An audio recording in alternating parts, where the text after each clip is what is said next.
কুলতলিতে নাবালিকা ধর্ষণ করে হত্যাকাণ্ডের প্রতিবাদে পথে নামল বিজেপি। শনিবার দুপুরে আসানসোলের রবীন্দ্র ভবন মোড় থেকে শুরু করে ভগৎ সিং পর্যন্ত কালো টি শার্ট পরে মিছিল করতে দেখা গেল বিজেপির নেতৃত্ব থেকে শুরু করে কর্মী সমর্থকদের। টি শার্টে স্লোগান লেখা বাংলা নিজের মেয়ের বিচার চাই। এই দিনের এই মিছিলে উপস্থিত ছিলেন রাজ্যনেতা কৃষ্ণেন্দু মুখার্জি সহ বাপ্পা চ্যাটার্জি ও অন্যান্য কর্মী সমর্থকেরা উপস্থিত ছিলেন।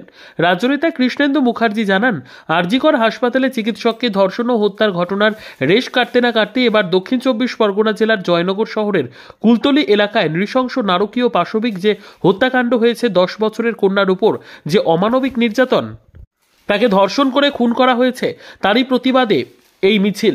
তিনি জানান, কাল রাতে সে যখন টিউশন থেকে বাড়ি ফিরছিল, কিন্তু বাড়ি না ফেরায় বাড়ির পরিবার যথাসময় খুঁজতে শুরু করে, কিন্তু ভোরবেলায় তাকে একটি ঝোপের মধ্যে থেকে খুঁজে পাওয়া গিয়েছে এবং তার শারীরিক নির্যাতন করে ধর্ষণ করে তাকে মেরে ফেলা হয়েছে। আজকে নবরাত্রি চলছে, আজকে তৃতীয় দিন। আমরা দুর্গাপুজোর প্রাক্কালে মাননীয়া চতুর্দিকে ফিতে কেটে বেড়াচ্ছে, আর এদিকে মাতৃশক্তির বাংলার মেয়েরা ধর্ষিত হয়ে খুন হচ্ছে। আরজিকরের ঘটনার পর এই ধরনের ঘটনা ঘটে যাচ্ছে, তাদের কোনো রকম ধরা হচ্ছে না, দোষীদের শাস্তি তো দূরের, এই রকম বারবার ঘটে চলেছে।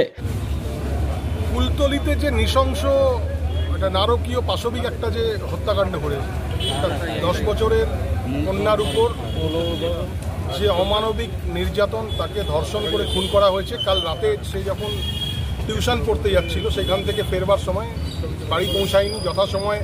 তার বাড়ির লোক তাকে খুঁজতে শুরু করে এবং সারা রাত তাকে খুঁজে পাওয়া যায়নি। ভোরবেলা তাকে পাওয়া গেছে একটা ঝোপের মধ্যে থেকে, জঙ্গলের মধ্যে থেকে তার মৃতদেহ পাওয়া গেছে এবং তার উপর শারীরিক নিগ্রহ করে তাকে ধর্ষণ করে তাকে মেরে ফেলা হয়েছে। এই যে আজকে নবরাত্রি চলছে, আজকে তৃতীয় দিন। আমরা একদম পুজোর প্রাককালে, দুর্গাপুজো প্রায় ঢুকে গেছে, মাননীয়া চতুর্দিকে ফিতে কেটে বেড়াচ্ছে, আর এদিকে মাতৃশক্তির বাংলার মেয়েরা এইভাবে ধর্ষিতা হয়ে খুন হচ্ছে একের পরে। আপনারা দেখেছেন যে আরজিকরের ঘটনার পর এখনো পর্যন্ত পর ঘটে যাচ্ছে, যে কোনো রকম তাদের কোনো ধরা হচ্ছে না, তাদের শাস্তি কি হচ্ছে দূরের কথা।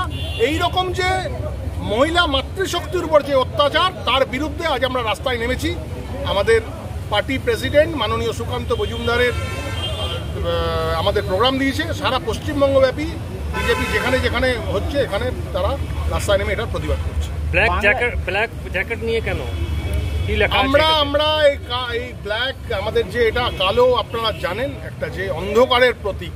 পশ্চিমবঙ্গের আকাশে এই মমতা বন্দ্যোপাধ্যায় যতদিন থাকবে, এই সরকার যতদিন থাকবে, ততদিন এই নারী নিগ্রহ থামবে না। একটা কালো অধ্যায় চলছে মহিলাদের উপর। দুর্গাপুজোর প্রাককালে যখন আমরা মাতৃশক্তির আরাধনা করব, তখন আমাদের বাচ্চাদের, আমাদের মহিলাদের তাদের ধর্ষিতা দেহ আমাদের দেখতে হচ্ছে। সেখানে পুলিশ কমপ্লেন নেয়নি, বারবার পুলিশ ঘুরিয়ে দিয়েছে এবং কমপ্লেন নিতে যায়নি। আজকের যে ঘটনা ঘটেছে কুলতলি, আমরা এটার তীব্র প্রতিবাদ জানি। আমরা কালো গেঞ্জি, এবং দেখুন আমাদের গেঞ্জিতে আমরা লিখে রেখেছি যে বাংলা নিজের মেয়ের বিচার চাই। আমরা খালি তিলোত্তমা না, যত শয়ে তিলোত্তমা যাদের উপর এই অত্যাচার হয়েছে, যারা এইভাবে ধর্ষিতা হয়ে খুন হয়েছে, তাদের প্রত্যেকের বিচার আমরা চাই।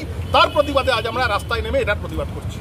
বাংলায় বারবার এরকম ঘটনা ঘটছে, কি এটা নতুন